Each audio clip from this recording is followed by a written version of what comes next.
In a world that's so highly optimized to distract you and pull yourself away from yourself, it's essential that you have things in your life that help you reorient back towards what is deeply significant to you. Or what I'm going to be saying in this video, back towards what truly needs your attention. What truly aligns with you. What truly makes you feel like you're being authentic, to the things that actually give you life, to the things that connect you to yourself, to the present experience, to other people, to your existence. Essentially, we want to have structures in our life that guide us back to the things that actually bring us a deep sense of lasting fulfillment and satisfaction. It's so easy nowadays to kind of just get lost in this endless sea of distraction. Right? I talk about this a lot in my videos. We have endless junk food, endless technology to kind of just distract us from whatever it is we're experiencing or any kind of trouble that we have. We can just go on our email, on Instagram, check the news, the newest movie, the newest iPhone, scroll on the iPad, scroll on Instagram, junk food, etc. I can go on and on. And in this way, society kind of just numbs out its citizens. In this way, society just makes us dull. And it's important to just simply notice this trend and kind of just recognize the long-term consequences of being stuck in that and just how unfulfilling it actually is, how draining it actually is. Now, I also don't want to foster a sense of hostility toward society inside of anyone. But it's a trend that I'm sure you and I both notice. So instead of getting lost in the endless sea of distractions, I want to create this video so that you can be oriented towards the things that need your attention most. And I want to break it to you. Some of these things, they might not be so pleasant, right? I'm going to give you the bad news first. I'll give you the good news after. Some of these things that really, truly need your attention, there's a good reason why you've been avoiding them. And that's usually because there's an underlying pain that comes with addressing these things, noticing these things.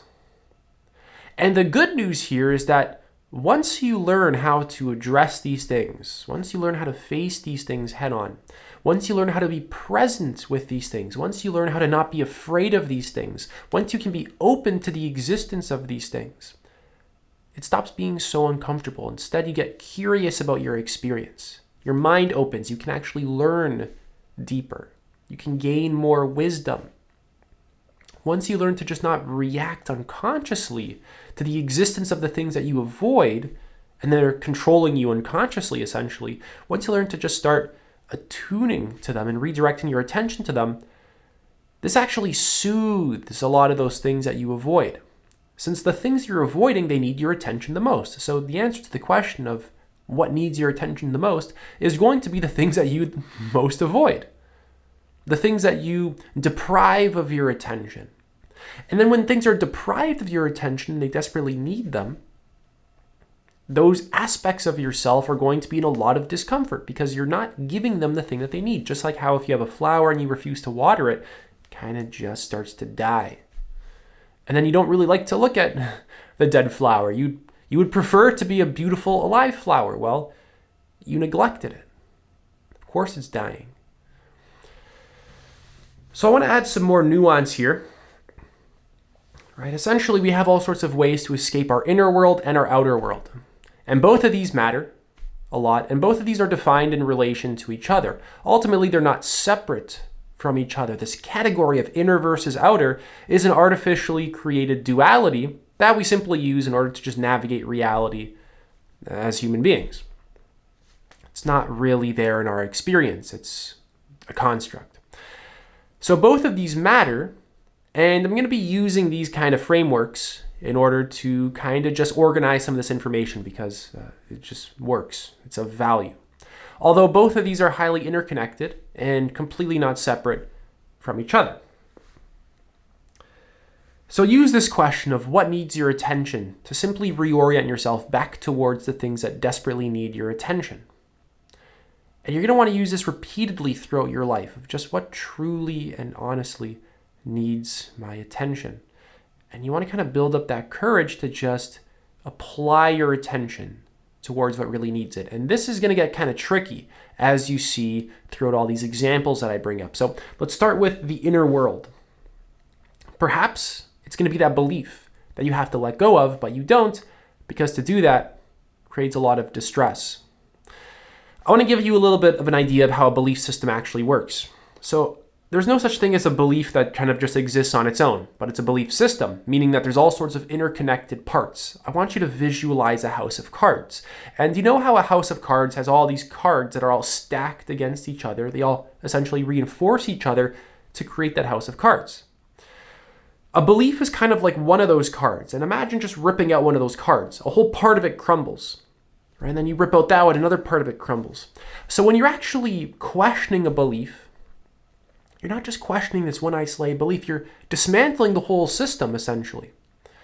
And when that happens, our minds can create a lot of anxiety, discomfort, because parts of our self are kind of just being eroded. Parts of our psychological identity, our ego, are collapsing. Of course, our ego doesn't like that. Our ego then wants to distract us from exactly that. So you see the challenge here is that maybe the thing that you need to give your attention to the most is maybe that limiting belief, that belief of any kind whatsoever that needs to be examined and questioned and let go of, but you don't do it because to do so would be so uncomfortable. And beliefs aren't a little thing. Beliefs impact your entire life. People's entire careers are built off of their beliefs. Everyone's entire life is built off of assumption and belief. This is a massive force that guides us in our life. And to question these things can have you questioning the kind of work you do, the value that it truly provides to mankind, or whether or not you're damaging mankind. It can get you to really look into a lot of things that you like to avoid. So again, I want to remind you that this is challenging, but the second you actually learn how to, just going to remind you, how to be present with these things, how to not be afraid of them, and how to stop reacting towards them, how to meet them fully, things actually start to get better. When you're always avoiding and avoiding, you're kind of just reinforcing old patterns that aren't really going to serve you in the future. In fact, they don't generally serve you even in the present. Maybe in some cases they serve you in the present because maybe the pain is too great and you simply can't take it, so you have to avoid. That's totally valid. But long term, you kind of want to build that vision of kind of cleaning up a lot of this stuff so that you turn yourself into a self-actualized human being who's capable of really holding truth and wisdom and just have a deep embodiment of yourself. So perhaps it's that belief that you don't want to question and let go of because it brings too much distress. Maybe it's going to be that feeling of boredom that you don't want to feel. Maybe right now you're watching this video out of boredom. A lot of people do this on the internet. Just click on the internet and watch stuff because they're bored. Right? Maybe it's the physical sensations of sadness or tension or grief, etc. Essentially, what I'm saying here with this point is perhaps the thing that needs your attention the most right now is just that feeling in your body, and you look for any way to disconnect from it because you unconsciously hate that aspect of yourself. You unconsciously dislike that part of you. So you want to avoid it. You want to go eat food and any way to just escape. And then when you ask yourself the question, what truly needs my attention the most right now? Perhaps it's just feeling these sensations. And what happens after days, weeks, months, years of learning to turn towards just sensations? What happens when you can actually turn towards these parts of yourself? You no longer have to avoid them. A lot of addictions start to collapse. A lot of compulsive behavior and reactivity starts to collapse. A lot of patterns that we have in our life are born out of the avoidance of pain. Eating when we're bored, for example. We just don't like the feeling of boredom, sitting there and just being bored. So we got to go fill up our life with more stimulation. We don't like the feeling of sadness, so we got to escape it through TV. This kind of just numbs ourselves to experience, it becomes overstimulating. So instead, when you're able to just feel those sensations and reconnect to that part of yourself, these tendencies that involve escaping begin to collapse. The overeating begins to kind of dismantle. Instead, when you're sad, you learn how to just be with sadness. Instead of needing to escape in any kind of way, you learn how to be with yourself. And then from that place, decide what you want to do. Because the thing is you're not really acting out of your free will when you're acting out of sort of unconscious addiction and compulsion. There's this sort of entity almost inside of you that's really pulling the strings. You're not really acting out of a conscious decision. You're acting just kind of out of reactivity, which is okay. It's nothing to be ashamed of, but it's just simply something to notice. Another part is perhaps you avoid, this is kind of tied to what I just said, perhaps you just avoid the feeling of simply being present, which happens many times throughout the day where there's not too much to do. There's nothing to strive towards, nothing to gain, nothing to accomplish, nothing to be, nothing to live up to. And it's just time to sit and exist. Maybe at nighttime you feel this a lot and you just don't like the feeling of just being present. Maybe in your room. And so you just simply act out of habit, and it's exhausting. Instead of just easing into the moment and not doing, wu wei, right? The sort of Taoist philosophy. You start doing, but simply out of just unconscious compulsion. It's highly repetitive.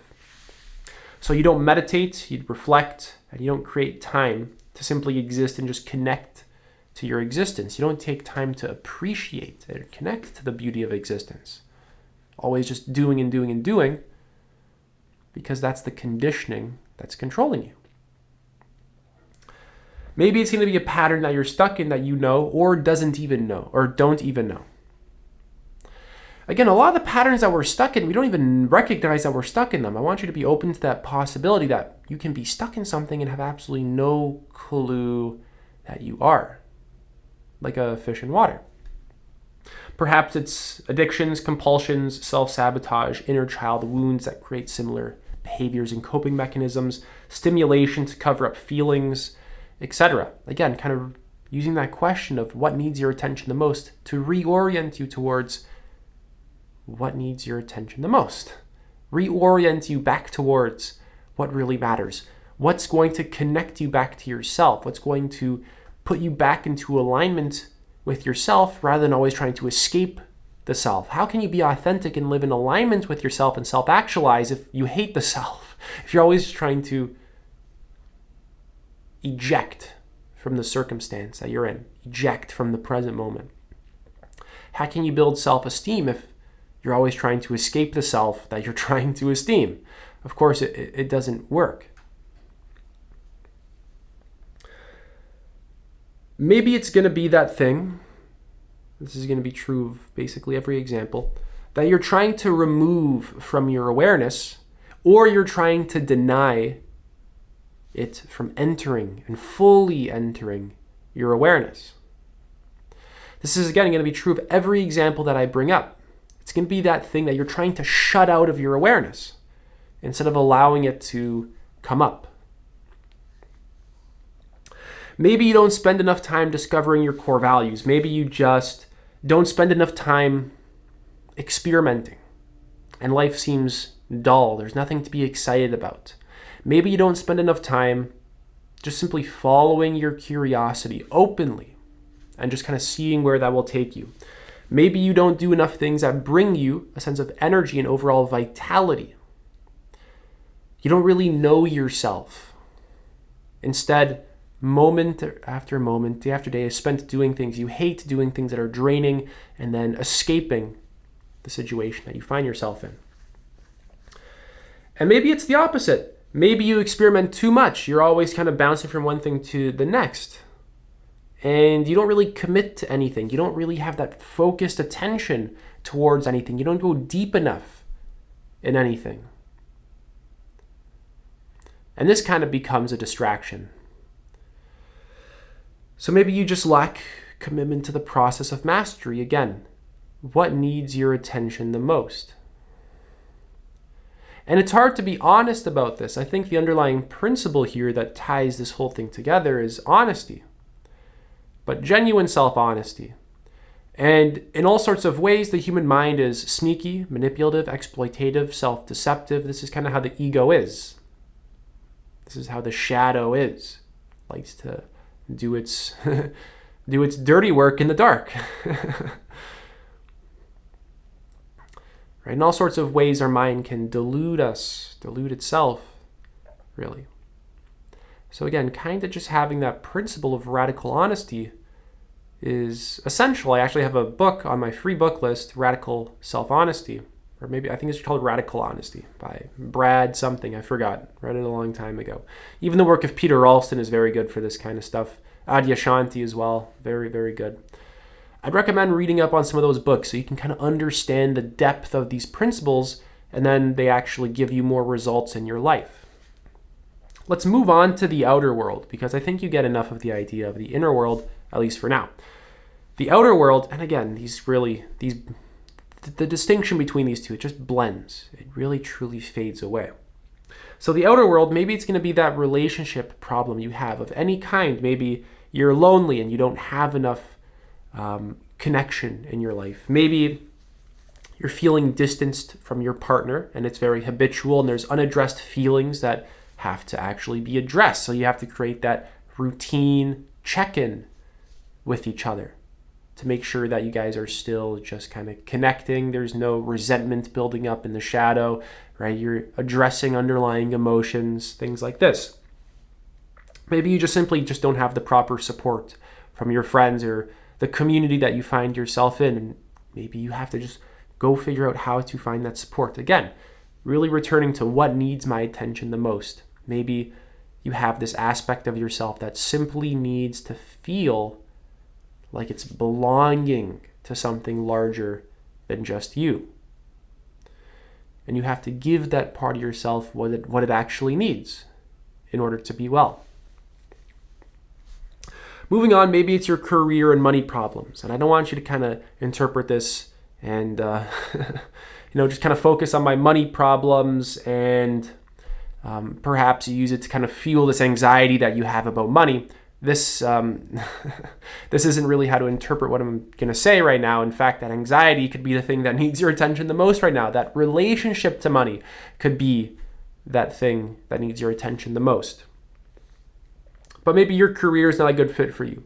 Maybe the value that your career actually, quote unquote, the value that your career brings to mankind actually hurts mankind, which is true of a lot of careers. A lot of the wealth here on planet Earth is made through all sorts of exploitative and manipulative ways that actually harm mankind. This is the majority of wealth creation here on planet Earth.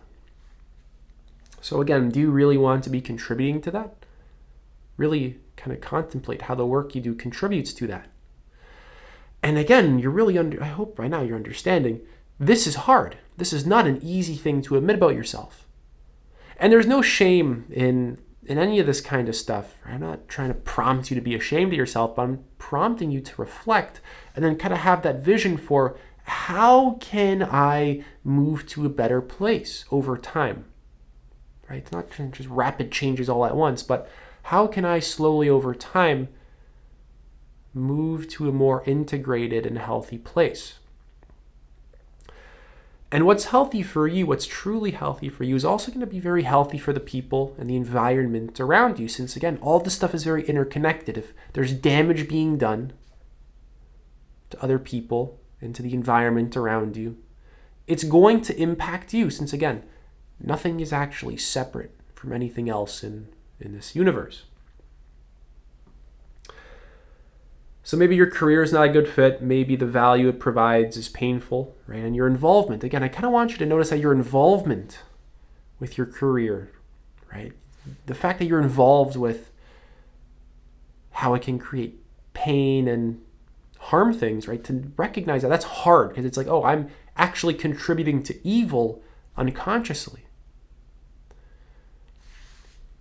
Right? How does working at Taco Bell help mankind? Of course, you're selling poison and heavy metals, etc. There's all sorts of ways in which our careers reinforce things that perpetuate human suffering.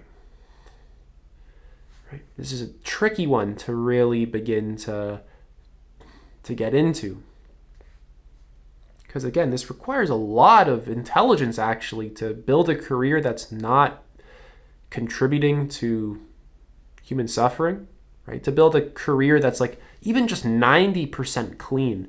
This is very difficult. This requires a lot of emotional labor, a lot of deep psychological changes, a lot of wisdom and knowledge, and a lot of integration. This can be quite difficult. So perhaps when it comes to money, maybe the thing that needs your attention the most is, again, like I said earlier, your relationship to money. Maybe you spend it out of boredom. Maybe you're spending it out of just addiction and wanting to feel something, and essentially wounds, and that needs attention. Maybe how you receive money. Maybe you just don't feel comfortable with receiving money. Again, maybe your just emotional connection to money needs to be examined so that it's just a healthier and less tense connection, because a lot of us feel just a lot of scarcity and lack and kind of tension around money. And a lot of us kind of just feel like there's just simply never enough. There's never enough of X, Y, and Z, not enough love in the world, not enough ways to meet our needs for connection, not enough money, etc. And these stories of scarcity and lack are structurally built into our cultural narratives. They're deeply imprinted on our cultural consciousness, which has affected every single person in Western society. And we like to reinforce a lot of these illusions to each other. We reinforce a lot of our beliefs to each other. So again, what really needs your attention most? Perhaps it's your relationship to money, and your relationship to money maybe creates a lot of suffering for you. You spend too much out of boredom. Maybe the ways in which you're making it aren't fulfilling. Again, I'll leave that one up to you. Perhaps it's going to be your environment.